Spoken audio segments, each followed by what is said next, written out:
Yes, I was initially I was going to join the meeting, but then they pushed the meeting even further into the morning, and so I thought, I'll watch the recording. And then in the recording, it's literally like the connection broke when they spoke about Sweden, and so there's like a little like I see the last picture. I'm like, oh, like you said so many things about Sweden. I need to hear them. So thank you, Mikael.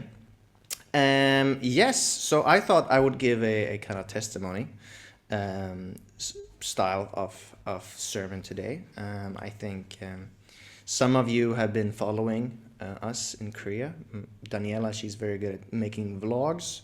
So we've been doing two kinds of vlogs. One, which she will edit to make something professional, and then one which she's been posting on Instagram. And we've been receiving lots of love and lots of encouragement while we were there. And so my sermon is as follows, Korea and the blessing. So this was on the flight there. And I don't know, what I feel that I think I am the last active second gen that's receiving the blessing in Sweden, right? Which is in Sweden. He's not in Sweden. Yeah. So that's pretty strange. I think that I'm receiving the blessing this late, but I'm very happy. I can share that. My brother, he went to the blessing last year in Korea, and he said he had a very, very good time, right? And he said it was very nice, it was relaxing, it was like a vacation in Korea. And I was like, that's not the testimonies I've heard before. I usually hear, we're up all night fixing the hair, and it's horrible, and that is very stressful, and it's a big event, and the performances are like hours long. And I've been to Korea for these blessings, and they're quite gruesome, they're quite intense, and then you're given this roll cake that's like for a family of like 8. But everyone is given this roll cake, and then I used to try to eat this cake because I don't like to throw food away, but having a German mother, I don't like this cake, right?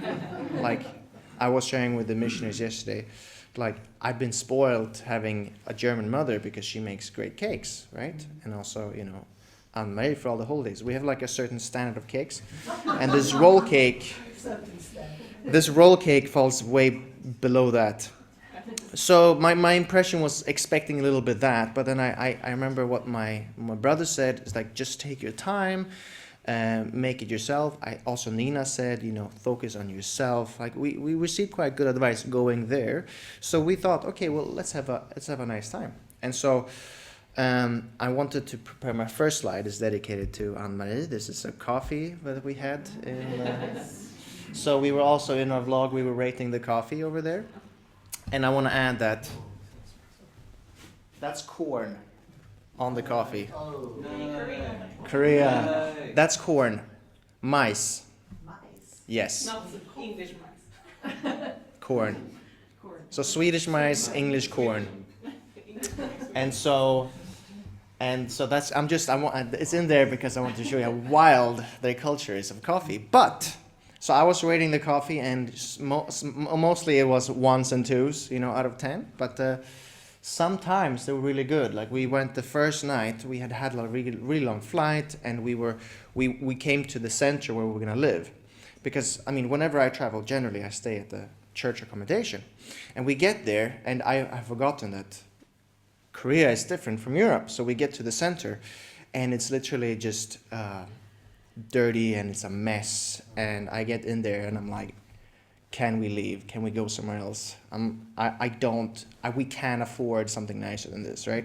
So we get there and it's really messy. So after that, we're like, okay, at least let's go get a coffee. It's in the evening, but I was like, a coffee will be great. And then knowing Korea, generally you don't just go to a cafe that looks Korean, because generally Korea doesn't have a coffee culture.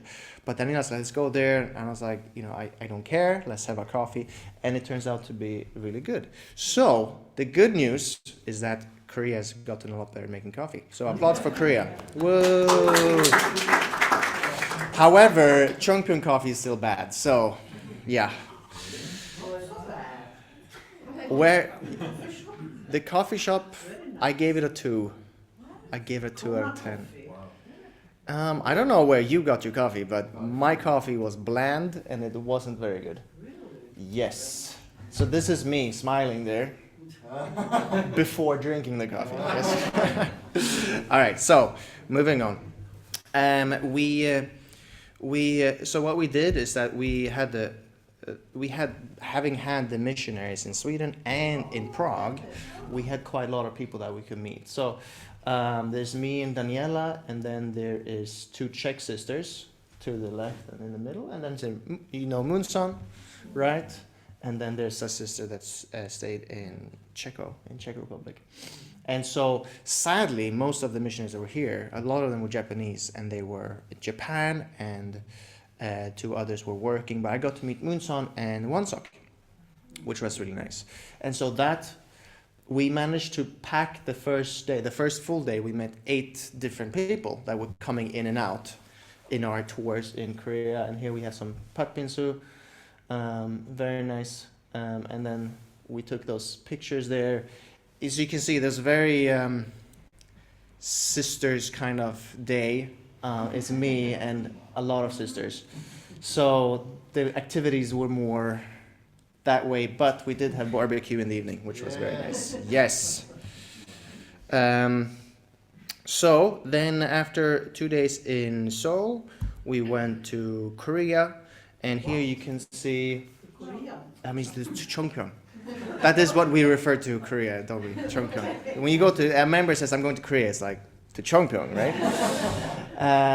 So you can see there's a new palace in the background there, and it's really beautiful. We came there in the evening the night before, and it's really beautiful lights, because you come in from kind of the right side here, so you see everything kind of up the mountain. It's quite amazing. And Chongpyeong is very beautiful. It's changed a lot for those that haven't been there recently. They removed the kage, they removed the convenience store, and they removed the big shower place, and they've put a lot of different things. And at first I struggled with it because they have this one luxury store where they sell Prada and all of these kind of things. And I was like, wow, I liked Chongpyeong when it was simple, right? When it was basic, when I was like, it was a struggle still.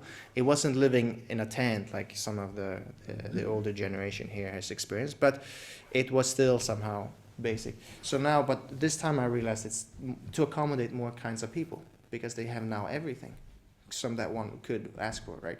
And so me going there now, it was quite nice not to have to, I could go to a nice cafe, I could go to the restaurant if I wanted to do that, because I wanted to kind of have a nice time in Korea with Daniela, because it can be very stressful in general. So I wanted it to be calm and nice.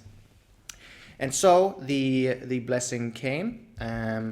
Initially we were going to be in the palace, but then they changed it to the building behind the big arena. So it's the Hyeojong Cultural Center or something like this. And that was because initially they just wanted to have a blessing. It was going to be 50 couples, but in the end it became 70 couples. And there were more people than they expected. So this was a special blessing. It was a missionary blessing, they called it. So anyone who is doing mission, wants to do a mission, or has done a mission could apply. I was very worried in the beginning that I couldn't go, because I'm technically not a missionary, but I kind of qualify under all of those 3. So we could go, and you can see up to the top right, we met President Matsuda, who, when he told me when he went to Prague, he was very happy to see that we got matched, because Daniela was his favorite person there, because she was when she was giving lectures, she was so bright, he was saying, sitting in the front. And he said he was so happy to come to Sweden. He thought that was like a really huge success. I thought the report before was a bit exaggerated in some areas, and it sounded like 40 people wanted to join YSP, which is not the truth. But, tweaked it a little bit to make it sound better, I suppose, for Europe. We have a couple there.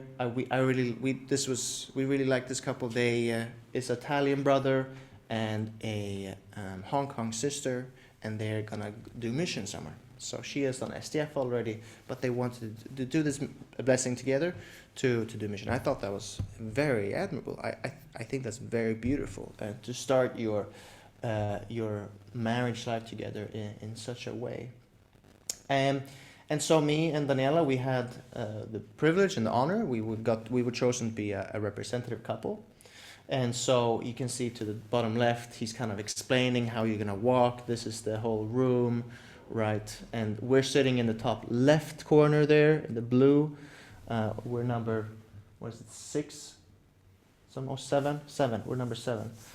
And so there was a lot of practice. It wasn't as much as I expected, but it was quite okay. And so for those of you who watched it live, got to see us go on stage, and that was very special. We stood incredibly close to each other, like me to this camera almost, right? So it was very close, and so that's very unusual, I would say, to get to be so close to each other, and that was nice. And the ceremony as a whole was very wholesome. Because we took so much time to go to Seoul and really enjoy ourselves, we were to Seoul afterwards as well. We met my teacher. We did many things that just made this trip very special for us. The ceremony was also very nice. It was very short, and it was nice to see Tremother so happy. I have, attended Tremother last year also, and it feels like if you look at the past few years, she's getting happier and happier. And this was somehow, it was a relief to see, especially now on your blessing, that she smiled and she laughed a few times, and she was very happy with many things. So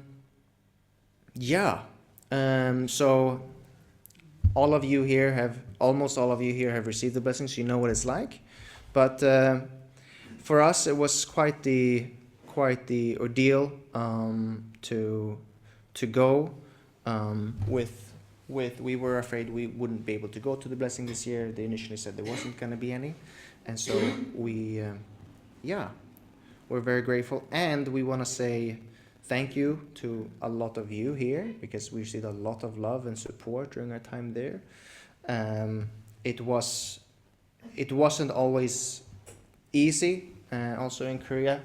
I myself is receiving a re-blessing, right? So for me, a lot of those feelings and thoughts came up, but I somehow felt very reassured on the blessing day, and I feel very good now, and I'm very happy now. So I want to say thank you to all of you, also supporting me for so many years. I know it hasn't been easy for you either. So I can look back at being a teenager, having sharings with U1, staying at his place. This journey goes back a long time. So thank you, and it's very nice to be back. Thank you. Valtraud. Thank you, Valtraud. Yeah.